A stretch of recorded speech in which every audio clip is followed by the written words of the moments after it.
뻐근하고 저릿저릿한 손목 통증 때문에 병원을 찾는 사람들이 늘고 있는데요. 하루 종일 스마트폰을 손에서 떼지 못하는 현대인들의 잘못된 습관은 손목 관절에 무리를 주게 되고, 이로 인해 생긴 저림 증상으로 일상생활에 불편을 겪는 질환이 있습니다. 밤에 잘 때 손이 많이 저려서 한 서너 번 정도 깨서 잠을 못 자는 경우도 많았고요. 평소에도 생활할 때는 손 저림과 통증, 손끝까지 통증 때문에 굉장히 많이 힘들었었어요. 매년 증가하고 있는 손목 터널 증후군. 컴퓨터와 스마트폰 사용이 늘고 손목 사용이 많은 현대인의 대표적인 고질병이 되고 있습니다. 손바닥과 손목을 연결하는 부위, 손목 터널. 이 부위 정중신경이 지나가는 통로가 좁아져 만성적으로 눌리게 되면서 여러 가지 증상이 나타나는데요. 저릿한 통증에 손에 힘이 없어지는 등 증상이 심해지면서 감각이 둔해지기도 합니다. 학업과 업무에 바쁜 현대인들의 손목은 늘 바쁘게 움직이는데요. 과도한 손목 사용이 부른 현대인의 고질병, 손목 터널 증후군.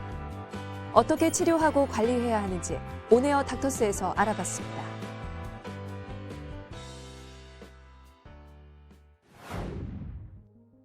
손은 항상 사용하는 인체의 중요한 부위로, 양손은 각각 14개의 손가락뼈, 5개의 손바닥뼈, 8개의 손목뼈를 비롯해 다수의 힘줄과 인대, 신경으로 구성되어 있습니다. 이때 손목에는 약 3cm 길이의 통로가 있는데, 이는 손바닥과 손목을 연결하는 부위로 수근관이라고도 하고 손목 터널이라고도 부릅니다. 손목을 많이 사용하는 경우 인대가 두꺼워지고 내부 압력이 증가하면서 정중신경이 지나가는 통로가 좁아지게 되죠. 손목 터널 증후군은 손으로 내려오는 신경 중에 정중앙으로 내려온다고 해서 이름 붙여진 정중신경이라는 게 있습니다. 그 정중신경이 손바닥에 와서 손목 터널이라는 한정된 공간을 지나가게 되고, 거기서 어떠한 이유 때문에 정중신경이 눌려서 발생하는 그 방사통이나 그리고 운동의 약화를 초래하는 질환이 되겠습니다. 일종의 한정된 공간에 이렇게 지나가는 이 부위를 손목 터널이라고 명명을 하고 있고요. 보시다시피 천장에 있는 이 위에 있는 횡수근 인대를 빼고는 나머지는 사실 전부 다 뼈로 덮여 있습니다. 그래서 굉장히 눌리기 쉬운 구조물이라고 알고 계시면 될 것 같아요. 손목 터널 증후군 원인은 정확하게 밝혀지지 않았지만 손목 사용이 많은 사람에게 발병 가능성이 높은 것으로 알려져 있는데요. 사람의 관절은 사용한 후 일정 시간 휴식을 취해주는 것이 좋지만, 스마트폰을 손에서 놓지 못하는 시간이 증가하면서 손목 관절에 무리가 가게 되고 이로 인해 손상을 입는 경우가 많습니다. 프로게이머나 미용사의 경우도 직업병으로 손목 터널 증후군을 꼽는데요. 특히 여성의 경우 임신과 출산, 폐경 등의 여성 호르몬 변화로 힘줄이 붓기도 하는데, 이때 손목 터널 내 공간이 좁아져 손이 저린 증상이 악화되기도 합니다. 손목 터널 증후군은 해마다 지속적으로 증가하고 있는 흔한 수부 질환 중 하나로, 실제 건강보험 심사평가원 통계에 따르면 손목 터널 증후군으로 내원한 진료 인원은 2015년 16만 7천여 명이었던 것이 2017년 18만여 명으로 증가했고, 이 중 남성이 22.5%, 여성이 77.5%로 여성이 남성보다 3배 정도 높은 발병률을 보였습니다. 연령별로 살펴보면 50대 발병률이 39.4%로 가장 높았고요. 다음 60대, 40대 순으로 특히 중년층의 발병률이 높은 것으로 나타났습니다. 일단은 내원을 하시게 되면 임상 증상으로서 의심을 해볼 수가 있겠고요. 손목 엑스레이로 이전에 골절이 있으셨는지 유무를 판단을 하게 되고요. 정중신경이 사실은 손목 터널 내에서도 눌릴 수가 있지만은 경추부에서도 눌릴 수가 있습니다. 즉 이제 경추부 디스크 증상으로 똑같은 증상이 발생을 할 수가 있기 때문에 경추부도 똑같이 엑스레이를 촬영을 하게 되겠습니다. 그 이후에는 초음파나 MRI로 손목 터널 내에서 실제로 정중신경의 상태가 어떤지를 판단을 하셔야겠고요. 그 다음에 객관적인 검사로서 정기진단 검사라는 게 있습니다.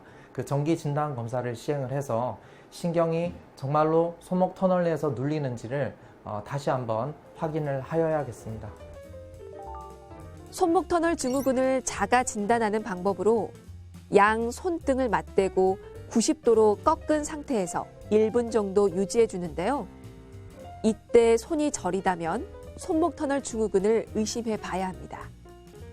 정교한 손동작이 어렵고 통증이 있는 손바닥 근육이 반대쪽에 비해 현저하게 줄었다면 전문의의 정확한 진료가 필요합니다.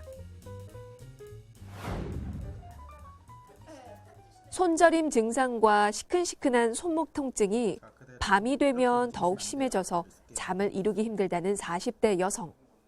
낮에는 잘 모르겠는데 밤에 주로 심한데요. 통증이 밤에 너무 심해가지고 움직일 때 잘 못 움직이고 한 손으로 한쪽으로 이렇게 옮겨서 이렇게 놓고 막 그랬었거든요. 깨요 자꾸.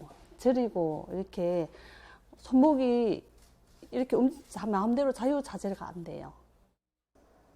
손목 터널 증후군의 경우 치료 시기가 늦어질수록 신경 손상 등 후유증이 생기기 때문에 증상이 나타난 경우 빨리 병원을 찾는 것이 좋은데요. 비슷한 증상을 호소하는 여러 질환들을 감별해야 하는 만큼 정확한 검사와 진단이 중요합니다. 정중신경에 의해서 지배되는 피부 신경은 엄지손가락, 그다음 검지손가락, 혹은 중지손가락, 그리고 약지손가락의 요측 절반, 즉 엄지측 절반에 해당하는 부위에서 저림감이나 아니면은 방사통 등을 호소를 하실 수가 있겠고요. 아니면은 정중신경에 의해서 지배되는 근육이 있습니다. 그 엄지 둔덕이라고 하는 근육인데 그 엄지 둔덕에 있는 근육의 약화나 아니면은 위축을 초래할 수가 있겠습니다. 발목이 아파가지고 왔거든요. 네, 손 한번 볼까요? 손 쪽으로 이렇게 좀 저림감이 있으세요? 네. 한정된 공간 내에서 이렇게 네. 눌리게 되는 거죠. 얘네들이 두꺼워지기 때문에. 아. 그럼 이제 두꺼워지기 때문에 생기는 그거를 이제 건초염이라고 하거든요. 그 호르몬의 변화 때문에 이런 식으로 이제 염증이 잘 생기거든요. 전문의의 진료를 통해 손목 터널 증후군으로 인한 감각 이상의 위치와 정도를 파악하고 운동 기능이 약화된 정도도 체크하는데요. 초음파 검사를 통해 신경 주위의 힘줄과 인대의 이상 여부를 확인합니다. 손목 터널 이제 입구에 해당하거든요. 이게 이제 정중신경이라는 거고 이게 이제 눌려가지고 생기는 질환이 되겠습니다. 초음파상에서는 아무튼 정중신경을 뭐 눌리고 있는 다른 어떤 종양이라든지 다른 어떤 보이지는 않아요. 아시겠죠? 네. 손목 앞쪽에 위치한 작은 통로인 수근관이 좁아지면서 정중신경이 눌려 발생하는 손목 터널 증후군.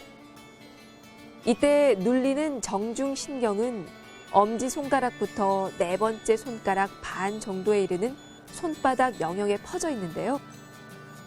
정중신경이 눌리면 이 부위에 통증이 나타나거나 저리는 현상이 발생하고 점점 손을 이용한 작업이 어렵게 될 수 있습니다. 손목 터널 증후군은 증상 초기에 치료를 할 경우 비교적 간단한 약물 치료나 물리 치료로도 효과를 볼 수 있는데요. 인대 부종을 감소시키고 손목 터널에 발생한 염증을 줄일 수 있는 레이저, 저주파, 초음파 치료 같은 보전적 치료로 증상이 호전되는 것을 기대할 수 있습니다. 손목 관절은 일상생활에서 가장 많이 쓰는 관절 부위이기 때문에 불편한 증상이 있다면 저절로 낫기를 기다리며 증상을 악화시키기보다는 정확한 진단을 받고 조기에 치료하려는 노력이 필요한데요. 가장 중요한 거는 쉴 수가 있으면 가장 좋겠고요. 그렇지만은 어떠한 이유 때문에 쉴 수가 없다면은 손목을 고정을 하시는 게 좋습니다. 손목을 고정할 때에는 손목 보호대를 착용을 해서 반드시 중립 위치에서 시행을 하시는 것이 좋고요. 손목을 굽히거나 손목을 뒤로 젖힌 상태에서 고정을 하는 것이 아니라 중립 위치에서 고정을 하시는 것이 좋습니다. 그 이외에 효과가 있는 보존적 치료로서는 스테로이드를 경구약으로 복용을 하시거나 아니면은 손목 터널 내에 스테로이드를 직접 주입을 할 수 있는 보존적 치료가 있겠습니다.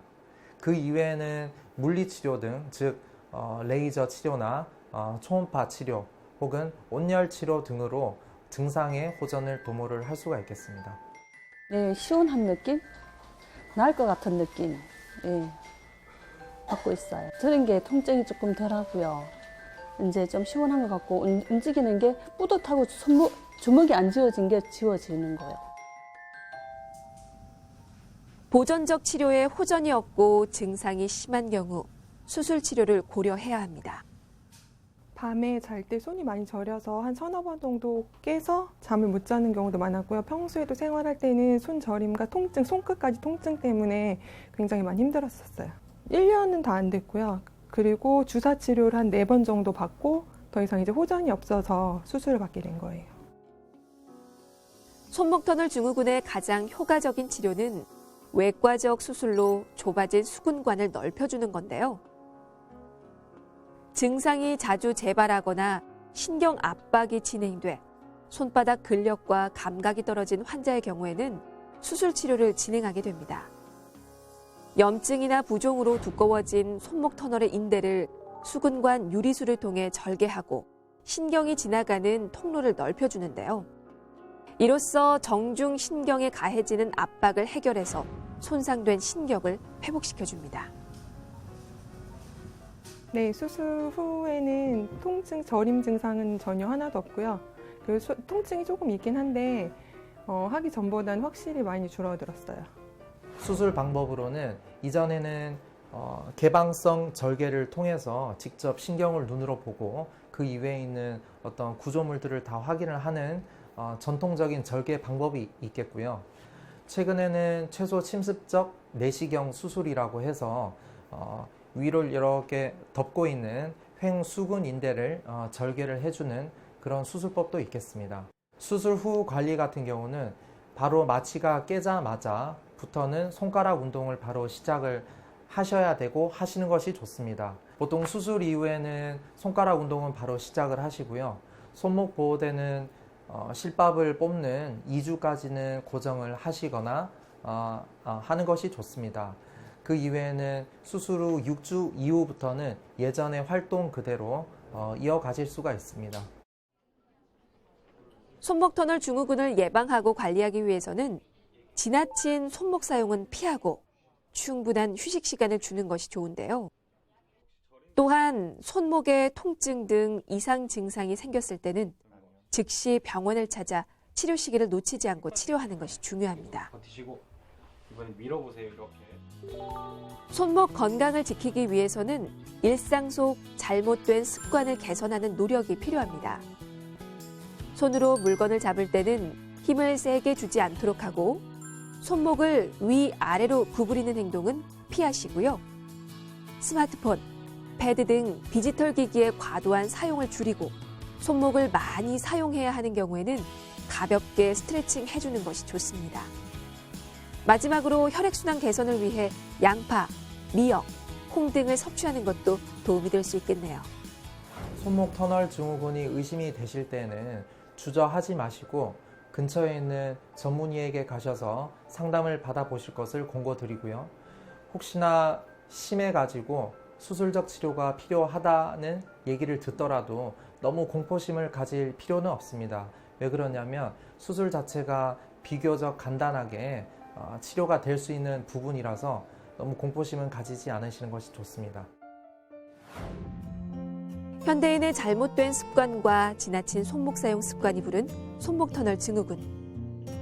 손가락 저림과 시큰거리는 통증에 시달리게 되는데 하루 종일 쉼 없이 움직이며 열심히 일하는 우리의 손.